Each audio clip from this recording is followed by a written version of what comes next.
Hi guys, welcome back to my YouTube channel education your future. मैं Dheeraj sir आज की इस वीडियो में बताने वाला हूं मैथिली शरण गुप्त जी का जीवन परिचय, जो आपके बोर्ड एग्जाम में यहां से 5 नंबर का क्वेश्चन आएगा। तो वीडियो में शुरू से लेकर अंत तक बने रहें। यदि आप बोर्ड एग्जाम में 90% प्लस रिजल्ट लाना चाहते हैं तो इस चैनल को सब्सक्राइब करके इस चैनल से अभी जुड़ जाइए, क्योंकि इस चैनल पर बोर्ड एग्जाम 2025 के सभी सब्जेक्टों की फ्री में तैयारी कराई जा रही है। ओके, तो वीडियो में शुरू से लेकर अंत तक बने रहें। जैसा कि आपको पता होगा कि लेखकों का जीवन परिचय 2 आपको बता दिया गया है। अब कवियों का जीवन परिचय आपको 2 बताया जा रहा है। जैसा कि मैंने आपको शुरू में ही बता दिया था कि 5वें नंबर क्वेश्चंस के अंतर्गत 2 क्वेश्चंस होगा, क करके आएगा और ख करके आएगा। 2 प्रश्न पूछेगा 5वें प्रश्न के अंतर्गत। क में लेखक का जीवन परिचय पूछा रहेगा, ये भी 5 नंबर का होगा, और ख में भी कवि का जीवन परिचय पूछा रहेगा, ये भी 5 नंबर का होगा। तो 5 5 10 नंबर का क्वेश्चन आपके बोर्ड एग्जाम में आएगा क्वेश्चन नंबर 5 के अंतर्गत। ठीक है, तो वीडियो में शुरू से लेकर अंत तक बने रहें। मैंने आपको ये भी बताया था कि जीवन परिचय तैयार किस तरीके से करना होता है, ट्रिक भी बताया था। अगर वह वीडियो आपने नहीं देखा है तो इस वीडियो में बने रहेंगे तो समझ जाएंगे जीवन परिचय किस तरीके से तैयार किया जाता है। रट्टा मारने की जरूरत नहीं पड़ेगी, आप आसानी से समझ जाएंगे। तुरंत जीवन परिचय आपका 1 मिनट में तैयार हो जाएगा, जो मैं तरीका बताने वाला हूँ। और जो जो तैयार करा रहा हूँ उसका एक नोटबुक बना लीजिए, अपने नोटबुक में लिखते चलिए। जब आप बोर्ड एग्जाम दे के आइएगा तो मिलाइएगा कि मैंने जो जो क्वेश्चन आपको बताया था कि कितने क्वेश्चन आपके बोर्ड एग्जाम में फंसे हैं। ठीक है, 100% गारंटी है कि जितने भी क्वेश्चन पढ़ाए जा रहे हैं सब आपके बोर्ड एग्जाम में फंसने वाले हैं। एक भी क्वेश्चन आपके बोर्ड एग्जाम जो पेपर पूछा रहेगा पेपर में, यहाँ जितने भी क्वेश्चन बताए गए हैं उसमें से कोई न कोई एक फंसेगा ही फंस। एक का मतलब जिस टॉपिक से बताया जा रहा है उस टॉपिक में से कोई ना कोई एक फंसने वाला है। ठीक है, जैसे अभी मैं यहाँ पे कवि का जीवन परिचय बता रहा हूँ तो कवि में 2 जीवन परिचय मैं बता दूं, पहले ही क्लियर कर दे रहा हूँ कि 2 जीवन परिचय बताऊंगा। ठीक है, अभी मैं बता रहा हूँ मैथिली शरण गुप्त जी का, अगले वीडियो में नेक्स्ट कवि का जीवन परिचय बताऊंगा। इन दोनों को आप तैयार कर लेते हैं तो 100% श्योर हूँ कि आपके बोर्ड एग्जाम में एक आने वाला है, क्योंकि ये बहुत ही इंपॉर्टेंट जीवन परिचय है। दोनों में से एक फंसने ही फंसने वाला है, क्योंकि देखिए 7 प्रकार के 6 से 7 प्रकार के क्वेश्चन पेपर बनते हैं आपके बोर्ड एग्जाम के लिए। ठीक है, तो 7 में से यानी 6 जो भी 6-7 प्रकार के पेपर बनेंगे उसमें से कौन सा जीवन परिचय पूछ लेगा ये कंफर्म नहीं है। लेकिन मुझे किसी एक जिला का बताना होगा तो मैं बता दूंगा कि हाँ ये तैयार कर लीजिए, फंस जाएगा।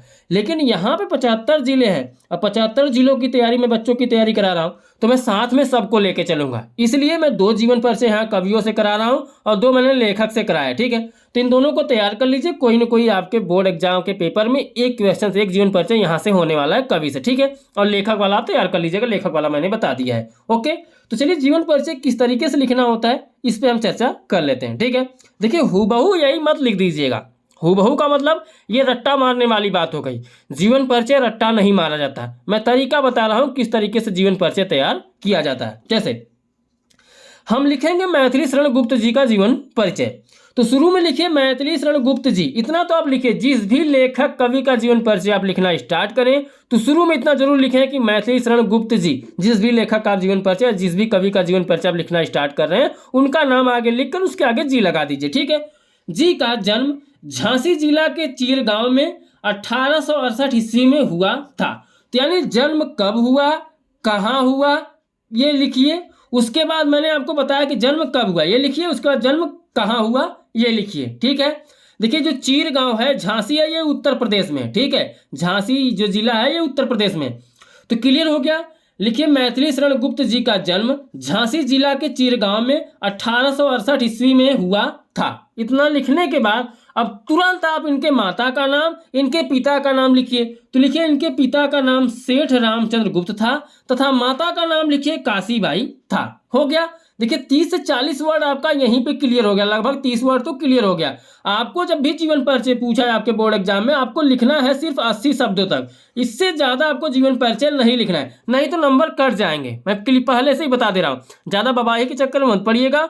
कम लिखिए, अच्छे से लिखिए, कम से कम 60 वर्ड के ऊपर हो, 60 शब्दों के ऊपर आप लिखिए जीवन परिचय, और 80 के बीच में लिखिए। ठीक है, 80 तक भी चलेगा। आपको 3 नंबर फुल मिल जाएगा जीवन परिचय का, और 2 नंबर मिलेगा प्रमुख रचनाएं लिखने का। उसके बाद आप लिखना चाहें तो इनके बारे में लिख दीजिए कि इन्होंने क्या किया। माता पिता का नाम लिख लिया आपने, उसके बाद लिखिए सेठ रामचरण गुप्त।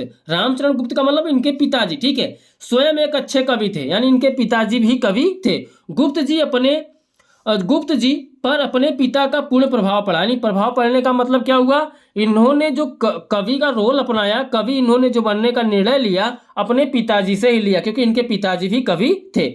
आचार्य महावीर प्रसाद द्विवेदी से भी इन्हें बहुत प्रेरणा मिली थी। ठीक है, ये द्विवेदी जी को अपना गुरु मानते थे। कौन मानते थे? मैथिली शरण गुप्त जी। गुप्त जी को प्रारंभ में अंग्रेजी पढ़ने के लिए झांसी भेजा गया, किंतु वहां इनका मन न लगा, अतः घर पर ही इनकी शिक्षा का प्रबंध किया गया, जहां इन्होंने अंग्रेजी, संस्कृत और हिंदी का अध्ययन किया। अर्थात इन्होंने घर पर ही इनको कोचिंग लगवाई गई और ये घर पर ही अंग्रेजी, हिंदी, संस्कृत सब भाषाएं घर पे ही सीख गए। ठीक है, अभी हम लोगों को बोल दिया जाए तो घर पे कुछ पढ़ेंगे ही नहीं, तो इन्होंने उस जमाने में घर पर ही पढ़ लिख के सीख लिया और इनकी कोचिंग लगा दी गई थी। फिर उसके बाद इलाहाबाद विश्वविद्यालय द्वारा इनके डीलिट की मान्यता उपाधि प्राप्त की गई। मानद उपाधि यानी इनकी जो डीलिट की उपाधि हुई कहाँ प्राप्त हुई? इलाहाबाद विश्वविद्यालय से। ओके, उपाधि प्रदान की गई। साहित्य सेवा के लिए इन्हें पद्म भूषण से सम्मानित किया गया तथा 2 बार राज्यसभा का सदस्य मनोनीत किया गया।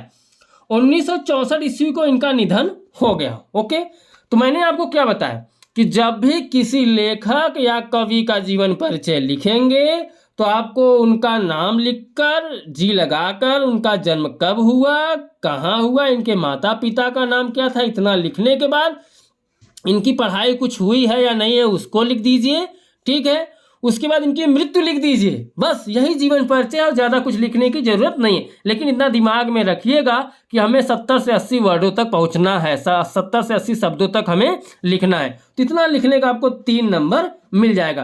अब आपसे पूछेगा इनकी प्रमुख रचनाएं भी बताइए या इनका उल्लेख कीजिए, तो प्रमुख रचनाएं कम से कम आप 3 लिखिएगा या 4 लिख दीजिएगा, जो भी याद है, लेकिन 3 से कम मत लिखिएगा। जैसे साकेत हो गया, भारत भारती हो गया, यशोधरा हो गया, द्वापर हो गया, पंचवटी हो गया, सिद्धराज हो गया, तो इनकी बहुत सारी प्रमुख रचनाएं हैं। तो आपको लिखना है सिर्फ 3 से 4 ही। ठीक है, तो यहाँ पे आप लिख देंगे 2 नंबर इसका भी मिल जाएगा। टोटल 5 नंबर का क्वेश्चन आने वाला है। ठीक है, तो ये हो गया मैथिली शरण गुप्त जी का जीवन परिचय। मैंने आपको संक्षिप्त में यहाँ पे बताया है कि जब भी किसी लेखक या कवि का जीवन परिचय लिखें तो इनका शॉर्ट फॉर्म है। बगल में इस तरीके से आप बॉक्स बना दीजिएगा।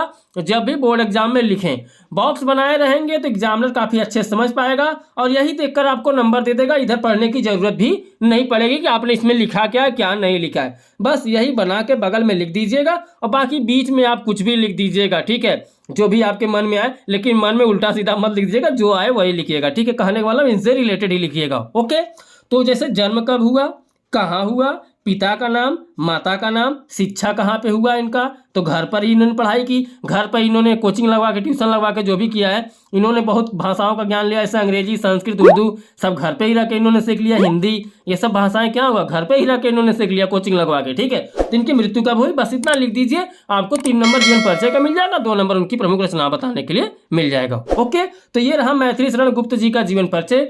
आई होप आपको बहुत पसंद आया होगा मेरे बताने का तरीका, और इसी तरीके से आप तैयार भी करेंगे अपने बोर्ड एग्जाम में। आप ऐसे तैयार करके जाइएगा जैसे मैंने आपको बताया। ठीक है, अपने नोटबुक में लिखना मत भूलिएगा, जो जो मैंने बताया अपने नोटबुक में लिख लीजिए। ठीक है, यहीं से क्वेश्चंस आने वाला है, इससे बाहर नहीं आने वाला है, और इसी तरीके से लिखना है। आप इसी तरीके से लिखेंगे तो फुल मार्क्स मिलेगा, एक भी नंबर आपका कटेगा नहीं। तो चलिए हम आपसे मिलते हैं अगले वीडियो में, तब तक के लिए बाय बाय, जय हिंद, जय भारत।